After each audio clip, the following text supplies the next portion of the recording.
Welcome back to Unapologetically Visible, the podcast for high achieving Latina and women of color founders who are done being the best kept secret. I'm your host, Christina Olivarez, award winning visibility and leadership coach, TEDx speaker, and founder and CEO of the Social Butterfly Gal and Hustle and Socialize. I am so excited for this episode because I know that there are so many women out there that are trying to discern what they actually need in their business to move the needle when it comes to their growth, visibility, their profit and revenue. And they are really trying to discern where they should be making their investments. I know for so many of you listening, investing in one-on-one coaching or masterminds or group coaching programs, conferences, trainings, like you are wondering,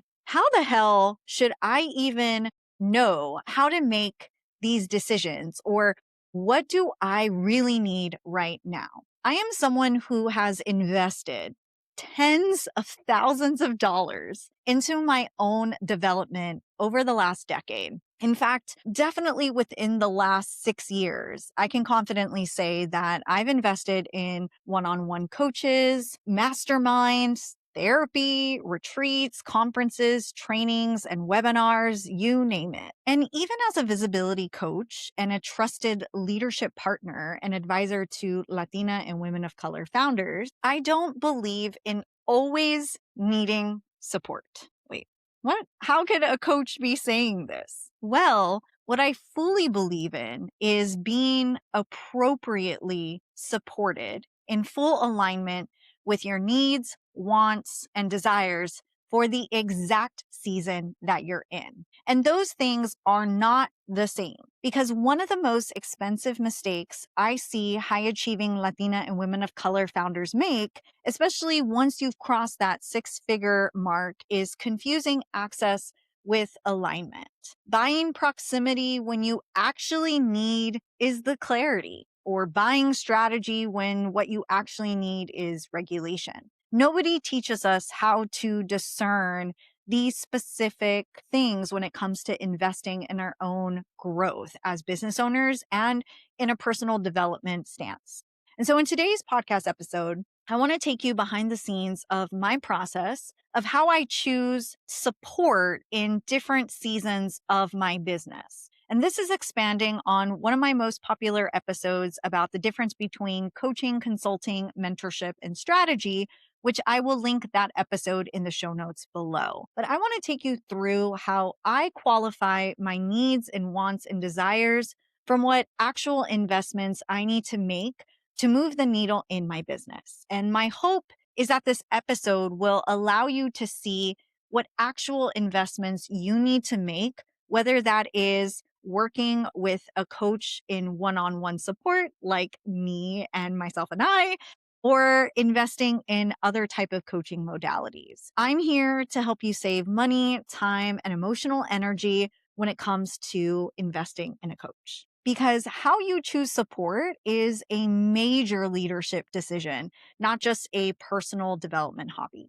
Here's what I know about you if you are listening to this podcast. You are not confused because you don't know enough. Information is not what you need. In fact, you don't need more information to grow your visibility, brand, or grow your business and revenue. You need actual execution, the ability to take that information and practice what you're preaching. Your confusion isn't coming from a lack of intelligence or ambition. It's coming from volume. Because at this stage of your business, everything is available to you right now, not hypothetically or not someday, but right now. You can access high-level coaching. You can join multiple masterminds. You can invest and fly out to conferences across the world if you wanted to. You can always get certified again in specific certification programs.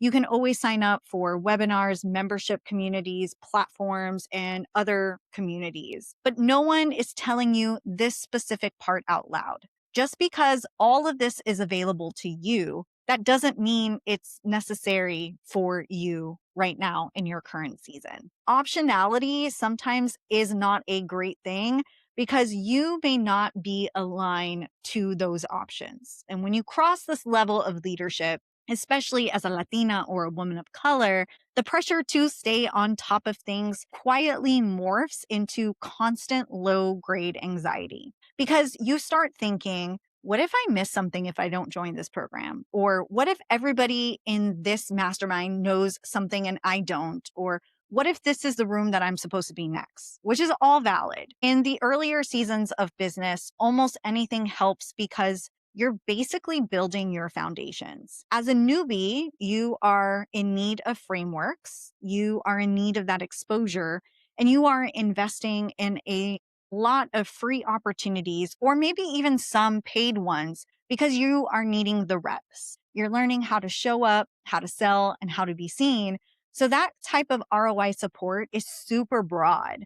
But once you're established and once you have clients and revenue and reputation, support stops becoming neutral. It starts shaping your leadership. And this is where the game changes. Because at this level, the wrong support doesn't just cost you money, it really fragments your focus. It trains you to defer when you should be discerning and deciding, and it teaches you to look sideways instead of inward. And over time, investing in many can erode your authority. I see it all the time with the women that I coach because many of my clients have been absorbing too many voices on the internet. Internally, they're starting to be disconnected from their own voice when they start absorbing many other voices. And that's where the discernment problem starts beginning. It's why choosing the right support at this level isn't about your growth anymore. This is where preservation starts becoming into focus. Preservation on the authority, your clarity, your nervous system, and most importantly, preservation of your voice. At this stage, it isn't about how much access can you get, but where intentionality starts coming into play with how you intentionally choose who and what gets access to you. And that's the conversation I want us to have today. There was a time in my business where every investment decision started with the same question: will this investment help me grow? And it sounds responsible, right? I mean, almost every single investment that we make 100% has to aid in our growth.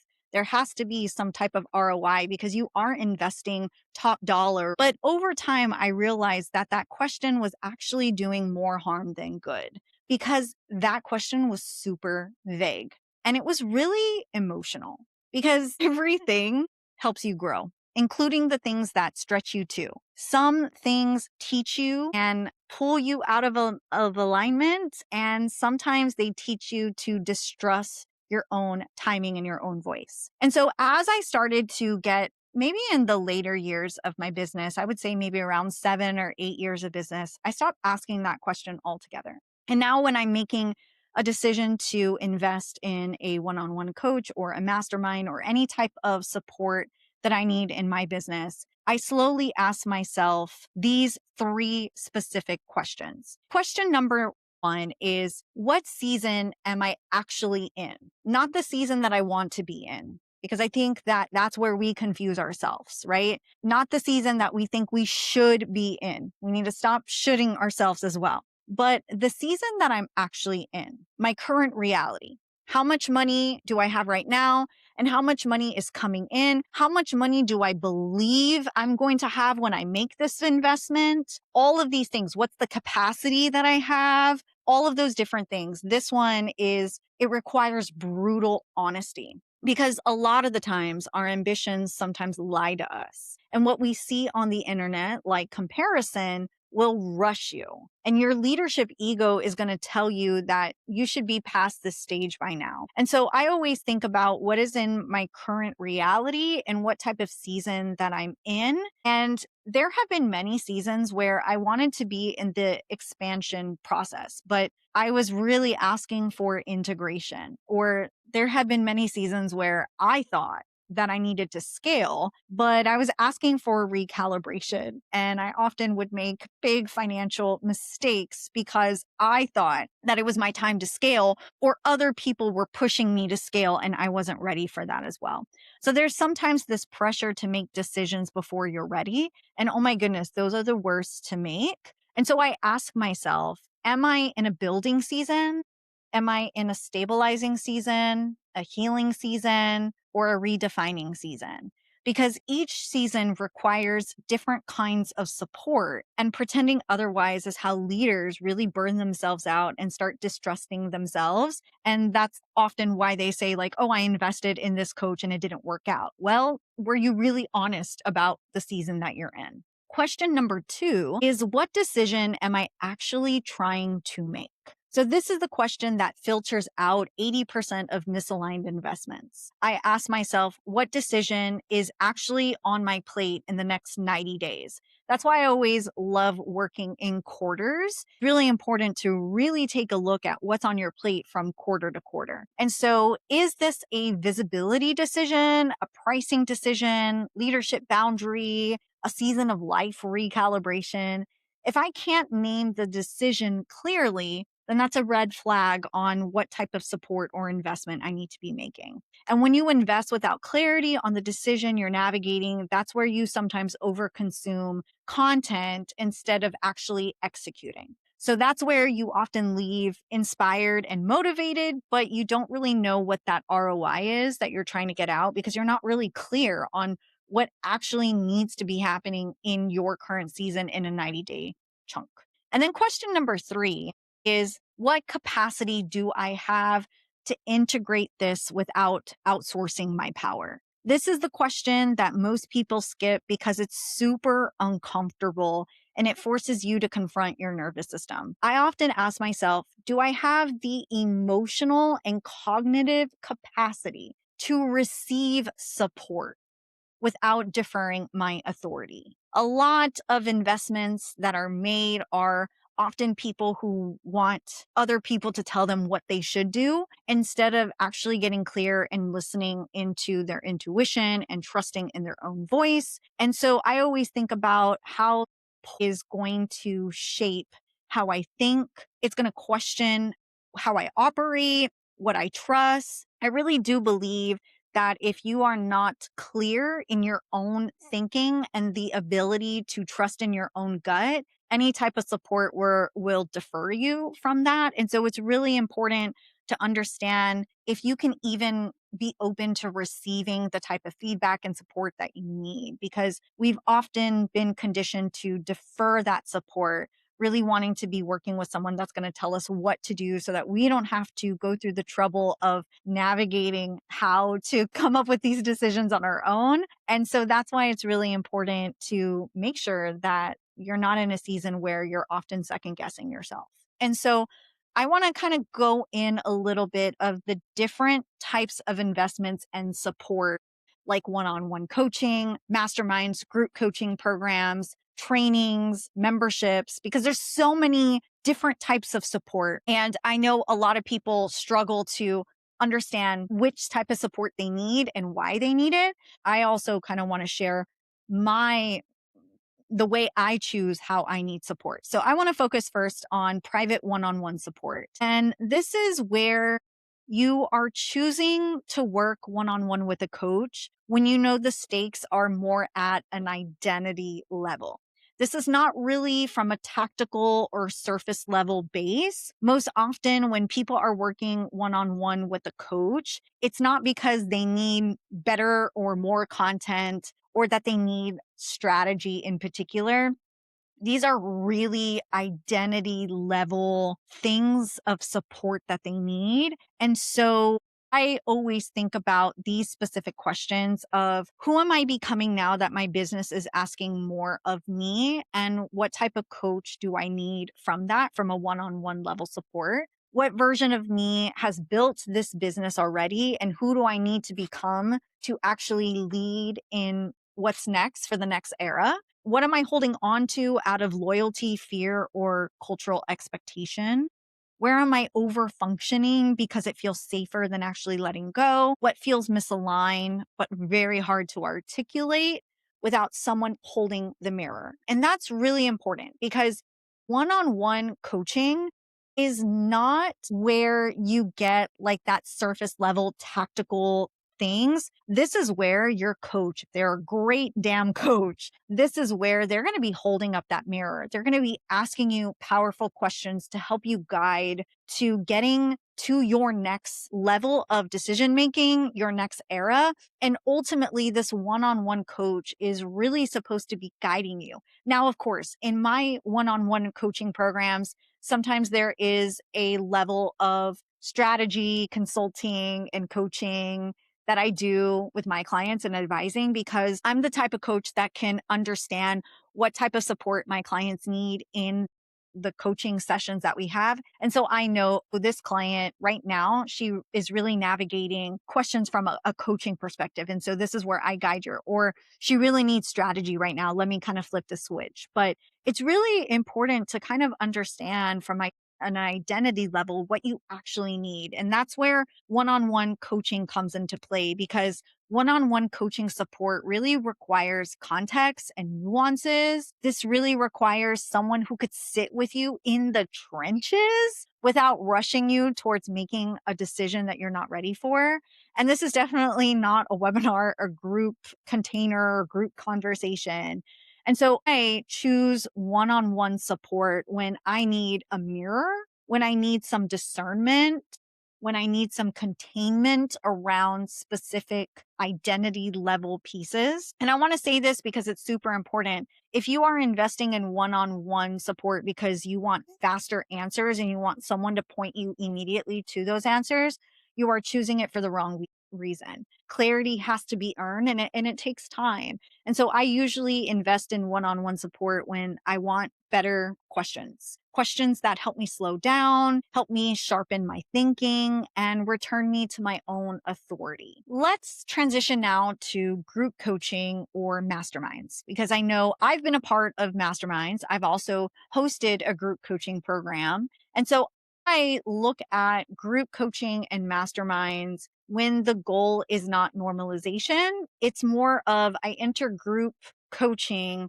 when I want to widen my lens, not specifically narrowing my focus. When I want to see how other leaders are navigating similar situations and similar pressures.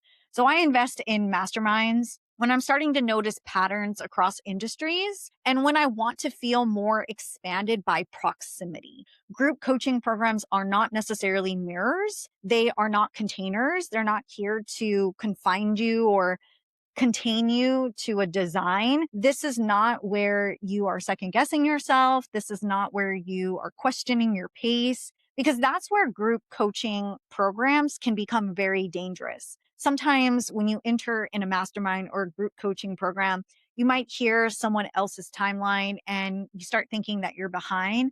If you ever feel that way, that's where you know, like, hey, this is not the right time. I only choose group coaching spaces when I can hold my own center. So, not when I'm grieving something or when I'm redefining my leadership, but when I'm at a level of proximity where I believe that I need to be learning from others to sharpen my thinking. And I also need to be in proximity to others that can lead me to the right people in the right rooms. And so when I think about it from a discernment level, I think about group coaching as, or investing in group coaching in an area where I know that I need to be around a really core group of individuals that are going to help me kind of sort of give me that area and proximity. And that kind of goes the same for membership communities. I know there are so many membership communities, monthly subscriptions, networking groups. I think of these as more of fine tuning. These often are very low risk opportunities and investments. They're more for that promise of what I like to call just staying in the loop and holding myself accountable to the actions that I'm going to say I'm going to do. And so I kind of put the category of investing in a membership community or networking circle or some type of subscription only when the goal is light exposure. and not really leadership shaping.